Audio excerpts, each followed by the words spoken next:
رمضان توبہ کا مہینہ ہے. ساری زندگی ہماری تبدیل ہو جاتی ہے. سونے جاگنے کھانے پینے کے ٹائم چینج ہو جاتے ہیں. دوپہر کا کھانا لوگ بھول جاتے ہیں کہ ہم دوپہر میں بھی کھانا کھاتے ہیں. صبح فجر سے لے کر کے پھر شام کو مغرب کے وقت تک لوگ بھوکے رہتے ہیں. رمضان ہمیں یہ سکھاتا ہے اگر ہم چاہیں تو اپنی برائیوں کو ہم چینج کر سکتے ہیں, اپنے حالات کو بدل سکتے ہیں, اپنی بری عادتوں کو بدل سکتے ہیں. رمضان میں توبہ کیجیے. اللہ نے توبہ کا دروازہ اس ماہ مبارک میں ہمارے اور آپ کے لیے کھول کے رکھا ہے. جتنا بھی بڑا ہم نے گناہ کیا, اللہ کا اعلان ہے قُلْ يَا عِبَادِيَ الَّذِينَ أَسْرَفُوا عَلَىٰ أَنفُسِهِمْ لَا تَقْنَطُوا مِن رَحْمَةِ اللَّهِ. اے میرے بندو, اگر تم نے گناہ کر کے اپنے نفس پر اپنی جان پر ظلم کیا ہے تو اللہ کی رحمت سے مایوس نہ ہو. ان اللہ یغفر الذنوب جميعا, اللہ تمہارے سارے گناہوں کو معاف کرے. میرے بھائیوں, رمضان کا مہینہ حقوق العباد کی ادائیگی کا بھی مہینہ ہے. اگر ہماری ذات کے ذریعے کسی کو تکلیف پہنچی ہے, اگر ہم نے کسی کا حق مارا ہے, اگر ہم نے کسی کا مال ہڑپا ہے, اگر ہم نے کسی کی زمین پر ناجائز قبضہ کیا ہے, اگر ہم نے اپنی زبان سے کسی کو تکلیف پہنچائی ہے, رمضان ہمیں ایک موقع دے رہا ہے کہ ہم اللہ کے بندوں کے اوپر ہم نے جو ظلم کیا ہے ان سے معافی مانگے اور ان کے حقوق ان کو لوٹا دیں. اس لیے کہ اگر ہم نے ایسا نہیں کیا تو کل قیامت کے دن ہمارے یہ روزے, ہماری یہ تراویح ہمارے منہ پر مار دیے جائیں گے. رمضان بندوں کے حقوق کو لوٹانے کا مہینہ ہے. رمضان تراویح کا مہینہ ہے. آپ جانتے ہیں کہ یہ تراویح کی جو نماز ہے یہ وہی نماز ہے جسے ہم سال کے باقی مہینوں میں تہجد کہتے ہیں, قیام اللیل کہتے ہیں. وہ ہماری سہولت اور آسانی کے لیے عشاء کے بعد پڑھی جاتی ہے. یہ نماز اکیلے پڑھنے سے بہتر ہے کہ امام کے ساتھ پڑھی جائے.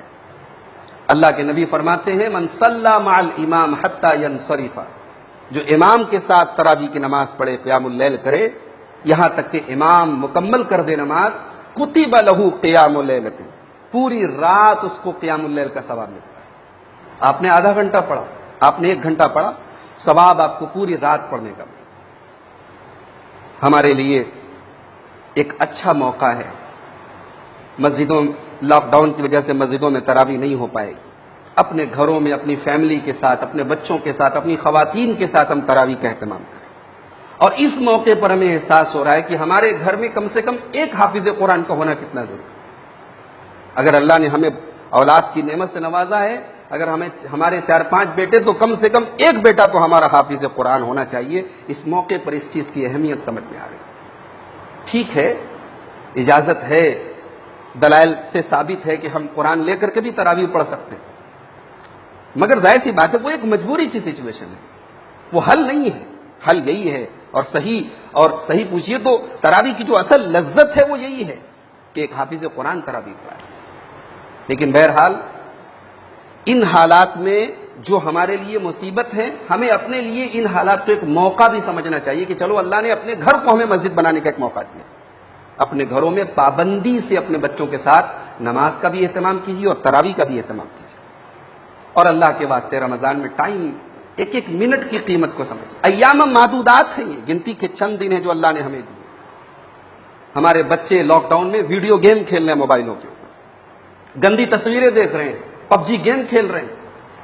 اب تک جو ہوا سو ہوا. کم سے کم رمضان میں اپنے بچوں پر نگرانی کیجیے اور ان کو اس مبارک مہینے کو برباد مت ہونے دیجیے. امام مالک رحمۃ اللہ علیہ اپنے دور کے بہت بڑے امام ہیں. نبی کی مسجد میں بیٹھ کر حدیث پڑھاتے تھے. ہزاروں لوگ ان سے حدیث پڑھنے آتے تھے, کہاں کہاں سے, ہزاروں کلومیٹر دور سے آتے تھے. لیکن جب رمضان کا مہینہ آتا تھا, امام مالک رحمۃ اللہ علیہ اپنے سارے طلباء اور سارے اسٹوڈنٹ سے کہتے تھے اب قرآن کا مہینہ آ چکا ہے, اب حدیث کا درس نہیں ہوگا. اب مالک بن انس اپنے گھر سے نہیں نکلے گا درس دینے کے لیے, حدیث پڑھانے کے لیے. اب مالک کا پورا مہینہ قرآن کی تلاوت میں گزرے گا. سینکڑوں کلومیٹر سے لوگ آ کے بیٹھے ہیں, مگر امام مالک کہتے نہیں, یہ شہر رمضان الذی انزل فیہ القرآن, یہ قرآن کا مہینہ ہے. امام سفیان ثوری رحمۃ اللہ علیہ بہت بڑے محدث اور امام ہیں. رمضان آتا تھا ساری دوسری عبادتیں کم کر دیتے تو قرآن کی تلاوت میں کثرت سے لگ جاتے. میرے بھائیوں, اس مہینے میں قرآن کے ساتھ اپنا تعلق مضبوط کر لیجیے. قرآن کو پڑھیے، قرآن پر غور کیجئے، قرآن کو حفظ کیجئے اور قرآن کے اوپر عمل کرنے کی کوشش کیجئے۔ رمضان دعا کا مہینہ ہے، آسمان کے سارے دروازے کھول دیے گئے ہیں، ہماری دعائیں انشاءاللہ رد نہیں ہوں گی، اور خاص طور سے افطار کے وقت کی دعا اللہ کے نبی نے فرمایا لوٹائی نہیں جاتی، رد نہیں ہوتی۔ افطار کے 10 منٹ 15 منٹ پہلے بیٹھ جائیے اپنے بچوں کے ساتھ، اپنی فیملی کے ساتھ، اپنے حق میں، اپنے والدین کے حق میں، اپنے رشتہ داروں کے حق میں اور ساری امت کے حق میں دعائیں کیجیے، اور اس وبا سے جس سے پورا عالم دوچار دعا کیجیے، اللہ اس وبا سے سب کو نجات عطا فرمائے۔ ہم اور آپ تو چین سے اپنے گھروں میں بیٹھے ہیں، قابل مبارکباد ہے وہ ڈاکٹر جو اپنی جان پہ کھیل کے مریضوں کا علاج کر رہے ہیں، قابل مبارکباد ہے وہ نرسیں جو اسپتالوں میں مریضوں کی دیکھ بھال کر رہی ہیں، ان کی حوصلہ افزائی بھی ہمیں کرنی چاہیے اور ان کے حق میں دعا بھی کرنی چاہیے۔ اور ایک آخری بات میرے بھائی، رمضان کا مہینہ جس میں ہم 16 گھنٹے 15 گھنٹے بھوکے رہتے ہیں، یہ ہمیں احساس دلاتا ہے کہ بھوک کیا چیز ہوتی ہے۔ بڑے بڑے کروڑ پتی کو بھی روزہ رکھنا ہے اور اسے بھوکا رہنا ہے اور اسے احساس کرنا ہے کہ بھوک کیا چیز ہوتی ہے۔ سماج کا آج بہت بڑا طبقہ لاک ڈاؤن کی وجہ سے آج بھوک مری کا شکار ہے، گھروں میں کھانے کو اناج نہیں۔ گھڑی کے اندر آپ دیکھتے ہیں نا، گھڑی کے اندر ایک بڑی سوئی ہوتی ہے، گھنٹے والی سوئی، ایک اس سے چھوٹی ہوتی ہے منٹ والی سوئی، اور ایک اس سے بھی پتلی اور چھوٹی سوئی ہوتی ہے، وہ سیکنڈ کی سوئی ہوتی ہے۔ آدمی پوچھتا ہے یار ٹائم کتنا ہوا، لوگ کہتے 2:05، 1:15۔ لوگ گھنٹہ بتاتے، منٹ بتاتے، سیکنڈ کوئی نہیں بتاتا۔ اس سوئی کو کوئی اہمیت نہیں دیتا، اس کا کہیں ذکر نہیں ہوتا، مگر وہ سوئی اگر نہ چلے تو گھنٹے اور منٹ کی سوئی کبھی نہیں چل سکتی۔ وہ سب سے امپورٹنٹ ہوتی ہے، سب سے اہم ہوتی ہے۔ سماج کا وہ طبقہ جو مزدور ہے، جو اپنے خون پسینے سے سماج کو چلا رہا ہے، یہ وہ طبقہ ہے جو اے سی کے کمروں میں بیٹھ کر کام کرنے والے بڑے بڑے بابوؤں اور افسروں سے بڑا کام کرتا ہے۔ آج وہ طبقہ ہماری مدد کا محتاج ہے میرے بھائی۔ اگر ہم اپنے گھروں میں چین سے کھا رہے ہیں، اپنے بچوں کے ساتھ چین سے کھا رہے ہیں، تو ان عزت دار اور غیرت دار لوگوں کے بارے میں سوچیں جو لائن میں لگ کر کے بھیک نہیں مانگ سکتے، جو کسی کے دروازے نہیں جا سکتے، جو 2 دن کا فاقہ کر رہے ہیں، جن کے بچے آج بھوکے ہیں۔ سماج میں تلاش کر کے ایسے لوگوں کی مدد کیجیے، اپنے پڑوس میں، اپنے رشتہ داروں میں ایسے لوگوں کو تلاش کر کے ایسے لوگوں کی مدد کیجیے۔ یہ ہماری زکوٰۃ کے، ہمارے صدقے اور خیرات کے سب سے زیادہ مستحق ہیں۔ اللہ تعالیٰ سے دعا ہے رب العالمین اس ماہ مبارک کو ہم سب کے لیے خیر و برکت کا گہوارہ بنا دے۔ رب العالمین اس مہینے میں ہم جو بھی عبادتیں کریں، ہمارے روزے، ہماری تراویح، ہمارے جو بھی ہم عبادتیں کریں، اللہ تعالیٰ ان ٹوٹی پھوٹی عبادتوں کو اپنے فضل و کرم سے قبول فرمائے۔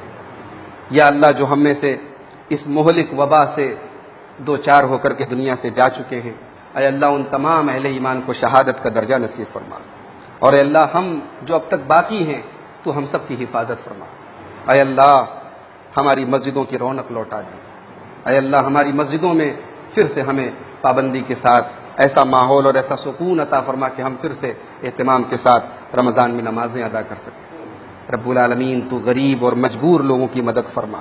اے اللہ سارے بھوکوں کے گھر میں کھانے کا انتظام ہو جائے، سارے لوگوں کے گھروں میں رمضان جو ایک خوشیوں کا مہینہ ہے، جو ایک تہوار کا مہینہ ہے، اللہ سب کے گھروں میں چین اور سکون کے ساتھ سب لوگ اپنے بچوں کے ساتھ کھانا کھائیں، افطار کریں، سحری کریں۔ اے اللہ تو ایسا ماحول پیدا فرما دے۔ اے اللہ ہمیں اپنے گھروں میں نماز کی پابندی کرنے کی اور تراویح کا اہتمام کرنے کی توفیق عطا فرما، قرآن کریم کی کثرت سے تلاوت کی توفیق عطا فرما۔ آمین وآخر دعوانا ان الحمد للہ رب العالمین۔